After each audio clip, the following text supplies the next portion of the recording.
శ్రీమహాగణాధిపతయే నమః. ఓం గురుభ్యో నమః. ఓం శ్రీమాత్రే నమః. పరమేశ్వర స్వరూపమైనటువంటి జ్యోతిష, వాస్తు మరియు ఇతర అనేకమైనటువంటి శాస్త్రములను మనకు అందించినటువంటి మహర్షులకి నమస్కారం. హయగ్రీవ హయగ్రీవ హయగ్రీవేతి యో వదేత్ తస్య నిస్సరతే వాణి జహ్నుగన్యా ప్రవాహవత్. అరుణాం కరుణాతరంగితాక్షీం ధృతపాశాంకుశపుష్పబాణచాపాం అనిమాదిభిరావృతాం మయూకైః అహమిత్యేవ విభావయే భవానీం. శ్రీమాత్రే నమః. ప్రేక్షకులకి ఆ లలితాంబిక అమ్మవారి యొక్క అనుగ్రహం పరిపూర్ణంగా కలగాలని మనస్ఫూర్తి కోరుకుంటూ మనం ఈరోజు చెప్పుకోబెట్టిన టాపిక్లో ఒక్కొక్క గ్రహం గురించి చెప్పుకుంటూ ఉన్నాం. ఈరోజు శని భగవానుడి గురించి అసలు ప్రతి ఒక్కరి జాతక చక్రంలో అది ఉన్నటువంటి స్థితిని బట్టి ఎటువంటి ఫలితాలు జరుగుతాయి. చాలామంది ఏంటంటే భయపడుతూ ఉంటారు అమ్మో అని. కానీ జ్యోతిష్ శాస్త్రంలో మందుడు అని చెప్పడం జరిగింది, అంటే లేట్ అవ్వడానికి కొన్ని ఆటంకాలకు కారకుడు అని చెప్పడం జరిగింది. కానీ కర్మకారకుడు ఆయనే, ఆయుష్కారకుడు ఆయనే, మనకి ఏదైనా ఒక ఫలితం అందించాలంటే కూడా ఆయనే అనేటువంటి చెప్పడం జరిగింది. కాబట్టి ఈ యొక్క విషయాలు చెప్తుంది నేనైనప్పటికీ కూడా చెప్పిస్తుంది సాక్షాత్ లలిత అమ్మవారిగా భావిస్తూ ఒక్కొక్క లగ్నం గురించి లేదా లగ్నం తెలియని వారి రాశి గురించి తెలుసుకుందాం. వృషభ లగ్నము, వృషభ రాశి. మీకు శని భగవానుడు శుభుడే, కాకపోతే వృషభ లగ్నానికి శని బాధకుడు కూడా అవుతాడు. మరి బాధకుడు అవుతే ఎలాంటి ఫలితాలు ఇస్తాడు బాధ సంబంధించినటువంటివి అంటే, వృషభ లగ్నానికి సర్వసాధారణంగా ఎవరైనా జన్మించారు అంటే కొంచెం గురుశాపం ఉంటుంది వాళ్ళకి. అంటే ఏమిటంటే గురుశాపం అంటే ఏమిటంటే అదేదో గురువుల ద్వారా మీరు శాపం పొందాలని కాదు అక్కడ అర్థం. వృషభ లగ్నంలో ఎవరు జన్మించినా వాళ్ళకి పర్టికులర్గా లక్షణం ఉంటుంది. ఏమిటది అంటే వాళ్ళకి టీచర్స్ చెప్పేది, మాస్టర్స్ చెప్పేది ఇంకొంచెం ఇన్డెప్త్గా చెప్తే బాగున్నాం, ఇంకా ఇట్లా కూడా చెప్పొచ్చు అని ఒక చిన్న ఇది ఎప్పుడు థాట్ ప్రాసెస్ వాళ్ళకి తిరుగుతూ ఉంటుంది. అయితే మీ లగ్నానికి శని గనక లగ్నంలో ఉన్నట్లయితే మంచి వర్కాలిక్ పర్సన్స్ అవుతారు. అదేవిధంగా మరొకటి ఏంటంటే ఇక్కడ కొంచెం దైవానుగ్రహం కూడా ఉంటుంది చెప్పాలంటే, ఎందుకంటే 9th లార్డ్ అయినందుకు. కానీ ఇదే శని భగవానుడు కనుక 2వ స్థానంలో ఉన్నాడు అనుకోండి, అప్పుడు వారికి కలిగేటువంటి ఫలితాల్లో ముఖ్యంగా ఏంటంటే లోన్స్ చక్కగా లభిస్తాయి. అందులో ఎటువంటి సందేహం లేదు. లోన్స్ రూపంలో లభించడము ఇట్లాంటివి ఉంటాయి. కాకపోతే ఇన్వెస్ట్మెంట్స్ విషయంలో చాలా జాగ్రత్తగా ఉండాలి. ఎందుకు అంటే ఇక్కడ ధనస్థానంలో కూర్చున్నాడు. ఎంత ఈ లగ్నానికి శుభుడైనా లోన్ రిలేటెడ్ సంబంధించినటువంటి అంశంలో చాలా చాలా చాలా జాగ్రత్త వహించాలి, గుర్తుపెట్టుకోండి. అలాగే మరొక విషయం ఏంటంటే ఇక్కడ ఈ గ్రహాల యొక్క స్థితిగతులు అలా ఉన్నప్పుడు సర్వసాధారణంగా 9th లార్డ్షిప్ కూడా అవుతాడు. కాబట్టి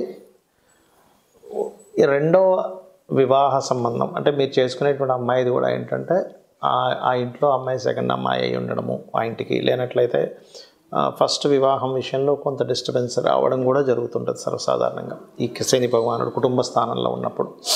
దానికి మీరు సప్తమాధిపతి ఎలా ఉన్నాడు ఇవన్నీ చెక్ చేసుకొని వివాహం చేసుకోవాలి. ఇక 3వ స్థానంలో ఉన్నాడు అనుకోండి, ఇక్కడ మాత్రం మీరు కొంచెం ఎవరితోనైనా ఏదైనా డీల్స్ చేసేటప్పుడు కొంచెం జాగ్రత్తగా డీల్స్ చేయాలి. కాకపోతే ఈ లగ్నానికి శుభుడే కాబట్టి కొన్ని విషయాలు మనం జస్ట్ మాటలతో కూడా కొన్ని క్లియర్ అయ్యేటువంటి ఛాన్సెస్ ఉంటాయి. ఇక 4వ స్థానంలో ఉన్నప్పుడు అది శత్రుక్షేత్రం అవుతుంది. కాబట్టి కాస్త ఉద్యోగ సంబంధించినటువంటి విషయంలో మీతో పాటు మీ జీవిత భాగస్వామికి కూడా ఉద్యోగం రావడం జరుగుతుంది. సప్తమాది దశమంలో ఉంటున్నాడు కాబట్టి శని. అలాగే మరొక విషయం ఏంటంటే ఇక్కడ గమనించుకున్నట్లయితే ఈ టీచింగ్ రిలేటెడ్, ట్రైనింగ్ రిలేటెడ్ వీటి మూలంగా లాభాలు కలుగుతాయి చెప్పాలంటే ఈ శని భగవానుడు కనుక కొన్నిసార్లు అంటే ఈ వృషభ లగ్నానికి అక్కడ ఉన్నప్పుడు. కాకపోతే ఈ గురువు యొక్క స్థితి ఎలా ఉందో కూడా చూసుకోవాలి టీచింగ్ అండ్ ట్రైనింగ్స్ లాగా వెళ్ళాలంటే, ఎందుకంటే సహజంగానే మీకు గురువు అష్టమాధిపతి అవుతాడు కాబట్టి. ఇక పంచమంలో ఉన్నాడు. అందరూ ఏమనుకుంటారు పంచమంలో ఉంటే ఆలస్య సంతానం ఉంటారు. లగ్నానికి శుభుడైనప్పుడు అటువంటి ఫలితాలు ఉండవు. ఎప్పుడు అది వస్తుంది ఆ శని కూడా పాడైతే, ఒకటే గుర్తుపెట్టుకోండి, పిఏసి ప్లేస్మెంట్ ఆస్పెక్ట్ కంజంక్షన్ పాడైతేనే ఇబ్బంది వస్తుంది ఎప్పుడు కూడా. అలాగే 6వ స్థానంలో ఉన్నాడు అనుకోండి, 6వ స్థానంలో ఉన్నప్పుడు ఏమిటి అంటే పర్టికులర్గా వీళ్ళు జాబులోనే ఖచ్చితంగా వీళ్ళు రాణిస్తారని చెప్పొచ్చు. అది ఉచ్చస్థానం అవుతుంది కాబట్టి 6వ స్థానము మంచి స్టేజ్కి కూడా వెళ్తారు. కాకపోతే ఇక్కడ మనం రవి గురువుల యొక్క స్థితి కూడా చూసుకోవాలి. నేమ్ అండ్ ఫేమ్ మంచి స్టేజ్కి వెళ్ళేటువంటి గ్రహాల యొక్క స్థితి ఎలా ఉందో కూడా చూసుకోవాలి. ఇక సప్తమంలో ఉన్నాడు. చాలామందికి ఉన్న అపోహ ఏంటంటే సప్తమంలో శని ఉంటే ఆలస్య వివాహం అనుకుంటారు. కాదు, సప్తమంలో శని ఉంటే ఆలస్య వివాహం అయితే ఇప్పుడు నేను 10,000 జాతకాలు చూపిస్తే ఎర్లీ మ్యారేజ్ అయినవి కాదు. శని ఎలా ఉన్నాడు ఈజ్ మోస్ట్ ఇంపార్టెంట్. ఎందుకంటే ఇప్పుడు నేనున్నాను, నా లగ్నానికి కూడా సప్తమంలో శని ఉన్నాడు. నాకేమీ లేట్ మ్యారేజ్ ఏం జరగలే, చక్కగా 26 ఇయర్ కల్లా మ్యారేజ్ చేసుకున్నా. కాబట్టి అది కాదు, కాన్సెప్ట్ అది కానే కాదు. శుభుడు పాపి అనేటువంటిది వేరే వేరే ఉంటాయి. సప్తమాధిపతి ఎలా ఉంటాడో చూసుకోవాలి, అంతేగాని సప్తమంలో శని ఉన్నాడండి వివాహ జీవితం బాగోదు ఆలస్యం అవుతుంది అనుకోకూడదు. అలాగే అష్టమంలో ఉండేటువంటి శని దీర్ఘాయుద్ధాయాన్ని ఇస్తాడు వృషభ లగ్నానికి, అందులో ఎటువంటి సందేహం లేదు. కాకపోతే చేసేటువంటి ఉద్యోగాల్లో కొంచెం అప్ అండ్ డౌన్స్ ఎక్కువగా ఉంటుంటాయి. భాగ్యంలో ఉన్నప్పుడు కొంచెం ఉన్న ప్రాంతం కాకుండా వేరే ప్రాంతానికి వెళ్ళి ఉద్యోగం చేయడం ద్వారా బాగా కలిసి వస్తుంది. సర్వసాధారణంగా వృషభం వారికి ఏంటంటే ఉన్న ప్రదేశం కాకుండా వేరే ప్రాంతానికి వెళ్ళడమే మంచిది కూడా. ఇక దశమంలో ఉన్నట్లయితే మీతో పాటు మీ యొక్క జీవిత భాగస్వామి కూడా వర్క్ చేయడము, మీకు వచ్చేటువంటి జీవిత భాగస్వామి కాస్త వర్కాలిక్ పర్సన్ అయి ఉంటారు. లాభంలో ఉన్నాడు అనుకోండి, అంటే మీ లగ్నం నుంచి లాభస్థానంలో శని ఉన్నప్పుడు ఏం జరుగుతుంది అంటే కొంచెం కొన్నిసార్లు హెవీ అంటే పెద్ద మొత్తంలో ధనం అది పెట్టే విషయంలో కొంచెం జాగ్రత్తగా ఉండాలి. ఇక 12వ స్థానంలో శని కనుక ఉన్నట్లయితే పర్టికులర్గా ఇక్కడ భాగ్యాధిపతి 12లో ఉన్నప్పుడు మాత్రం కాస్త ఇక్కడ గురుశాపం ఎక్కువగా పనిచేస్తూ ఉంటుంది 12లో శని కనుక ఉన్నట్లయితే. మరియు కాస్త హెవీ ఇన్వెస్ట్మెంట్స్ విషయంలో లేదా తండ్రి గారి ఆస్తికి సంబంధించిన విషయంలో ఇక్కడ కొద్దిగా చూసుకోవాలి, అంటే వాటి మూలంగా ఇబ్బంది వస్తూ ఉంటుంది. సర్వసాధారణంగా 12లో శని ఉన్నప్పుడు వృషభ లగ్నం వారు తండ్రి ఆస్తి యాజ్ ఇట్ ఈస్గా వీళ్ళు వాడుకోకుండా దాన్ని మార్చుకోవడం మంచిది. ఇక మీరు చేయవలసిన దేవత ఆరాధన విష్ణువుని ఎక్కువగా ఆరాధించండి, అన్ని విధాలు బాగుంటుంది. శనికి సంబంధించినటువంటి విషయాల్లో ముఖ్యంగా చాలామంది భయపడుతున్నటువంటి అంశము, కంగారు పడుతున్నటువంటి అంశము, ఏలిన నాటి శని వస్తుంటుంది కదా, అర్ధాష్టమ శని వస్తుంది, అష్టమ శని వస్తుంది, శని మహర్దశ జరుగుతూ ఉంటుంది, ఏమిటి అని అడుగుతూ ఉంటారు. ఇక్కడ నేను చెప్పేది ఒకటే గుర్తుపెట్టుకోండి, శని ఈజ్ ఈక్వల్ టు కర్మ. అంటే కొత్తగా ఏమీ శని భగవానుడు మీ మీద పగబట్టడం కానీ ఆయన ఏదో మీతో ఇట్లాగే బిహేవ్ చేయాలని కానీ ఏమీ ఉండదు, గుర్తుపెట్టుకోండి. కేవలం మీరు చేసుకున్నటువంటి కర్మ రిజల్ట్ అంతే ఆయన ఇచ్చేది. ఇప్పుడు చిన్న ఎగ్జాంపుల్ చెప్పాలంటే మనం ఒక ఎగ్జామ్ రాసాం, ఆ ఎగ్జామ్ యొక్క రిజల్ట్ మనకు వస్తుంది, అంతేగాని మీ ఎగ్జామ్కి మీ రిజల్ట్ ఎలాగైతే వస్తుందో మీరు చేసినటువంటి గుడ్ కర్మ ఆర్ బ్యాడ్ కర్మ శని భగవానుడు అందించే దాంట్లో ఉంటాడు. అందుకే కర్మస్థానంలో ఉంటాడు ఆయన. అంటే న్యాచురల్ 10th హౌస్ ఈజ్ కర్మ, న్యాచురల్ 11th హౌస్ కర్మ నుంచి వచ్చేటువంటి గుడ్ బెనిఫిట్స్. అయితే ఇక్కడ మీరు అర్థం చేసుకోవాల్సింది ఏంటంటే ఇది కేవలం అతను మనం చేసిన ఫలితాలను మాత్రమే అందిస్తున్నాడని మీరు ఎప్పుడైతే అనుకుంటూ కొన్ని విషయాలకి కొంచెం దూరంగా ఉండాలి. ఏలినాటి శని, అర్ధాష్టమ శని, అష్టమ శని నడిచేటప్పుడు, శని మహర్దశ నడిచేటప్పుడు, గోచారంలో కొన్ని స్థానాల్లో శని భగవానుడు సంచరించేటప్పుడు ఈ కొన్ని విషయాలు కనుక పాటించగలిగితే జీవితం అద్భుతంగా ఉంటుంది. ఏమిటవి అంటే మధ్యాహ్నం పూట యువకులు ప్రత్యేకంగా చిన్నపిల్లలకి లేకపోతే స్త్రీలకి వృద్ధులకి కాదు, ఇది మంచి ఏజ్లో ఉండి అంటే దాదాపుగా ఒక 15 ఇయర్స్ నుంచి ఆల్మోస్ట్ ఒక 50 ఇయర్స్ మధ్యలో, 15 to 15 నుంచి 50 సంవత్సరాల మధ్యలో, 50-60 దాటిందంటే అక్కడ కొంచెం వృద్ధులు అవుతూ ఉంటారు. 60 ఇయర్స్ దాటిందంటే వారు మాత్రం ఎట్టి పరిస్థితుల్లో మధ్యాహ్నం పూట నిద్రపోకండి. ఎక్సెప్ట్ ఎవరికి మళ్ళీ ఇది నైట్ డ్యూటీస్ చేస్తారు కొంత సాఫ్ట్వేర్లో, అలాంటి వారు పర్లేదు, నైట్ అంతా మెలుకొని ఉన్నారు జాబ్ పర్పస్లో, వాళ్ళు మధ్యాహ్నం నిద్రపోయినా ఏమి కాదు. కానీ ఇవేమీ కాకుండా ఉన్నవారు ఎట్టి పరిస్థితుల్లో నిద్రపోకండి. దానివల్ల అనవసరంగా శని యొక్క ప్రభావం మీ మీద నెగటివ్గా ఇంపాక్ట్ పడుతూ ఉంటుంది. ఓకే, రెండవది ఏంటంటే ఎట్టి పరిస్థితుల్లో కూడా మీరు మీ కింద పనిచేసే వాళ్ళు ఉంటారు, చిన్న ఇంట్లో పనిచేసే వాళ్ళు కావచ్చు, లేకపోతే మీ కింద వర్క్ చేసే వాళ్ళు ఎవరినైనా సరే మీరు దూషించకండి దయచేసి. మన కార్మికులకి, కర్షకులకి అంటే కష్టమైనటువంటి పనులు చేసేటువంటి వారికి శని కారకుడు. వాళ్ళని మీరు ఎంత రెస్పెక్ట్ఫుల్గా ఉంటారో శని మీకు అంత బాగా యోగిస్తాడు, గుర్తుపెట్టుకోండి.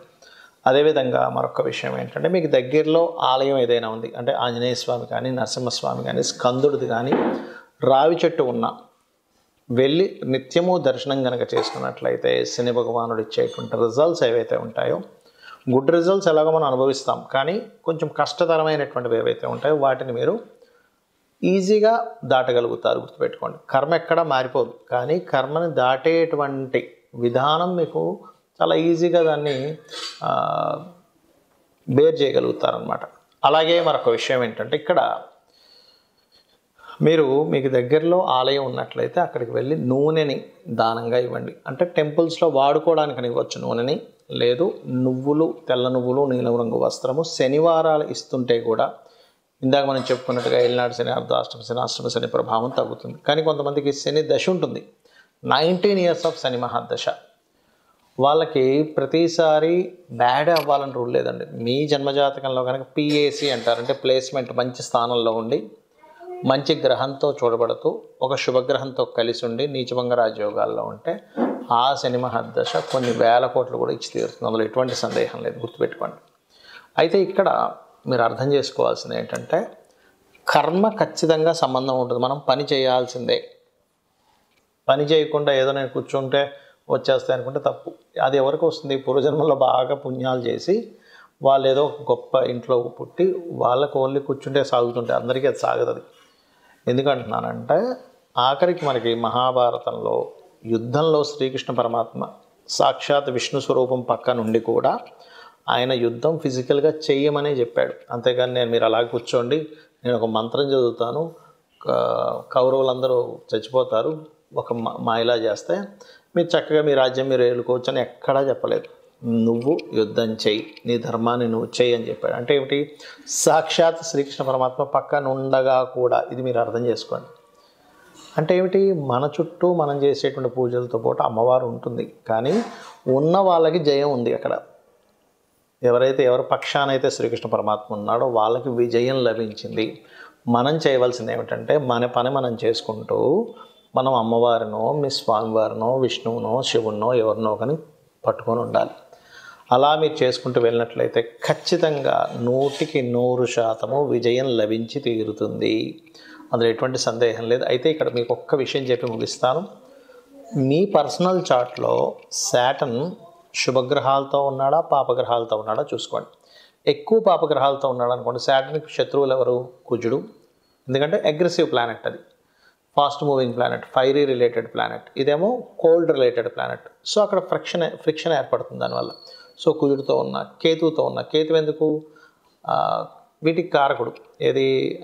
వైరాగ్యానికి, విరక్తికి. ఇదేమో కర్మ, అదేమో విరక్తి. ఈ రెండు కలవకూడదు. అంటే కుజుడితో ఉన్న, కేతువుతో ఉన్న, ఒక్కొక్కసారి సన్తో కంబస్ట్ అయినా ఇబ్బంది వస్తుంది. ఈ 3 గ్రహాలతో ఏ గ్రహంతో ఉన్నా ఆ పర్టికులర్ గ్రహాలకు కూడా దీపారాధన చేయండి, మీకు అన్ని విధాలా బాగుంటుంది. ఆ లలితాంబిక అమ్మవారి యొక్క అనుగ్రహం మీకు పరిపూర్ణంగా కలగాలని మనస్ఫూర్తిగా కోరుకుంటూ శ్రీమాత్రే నమః.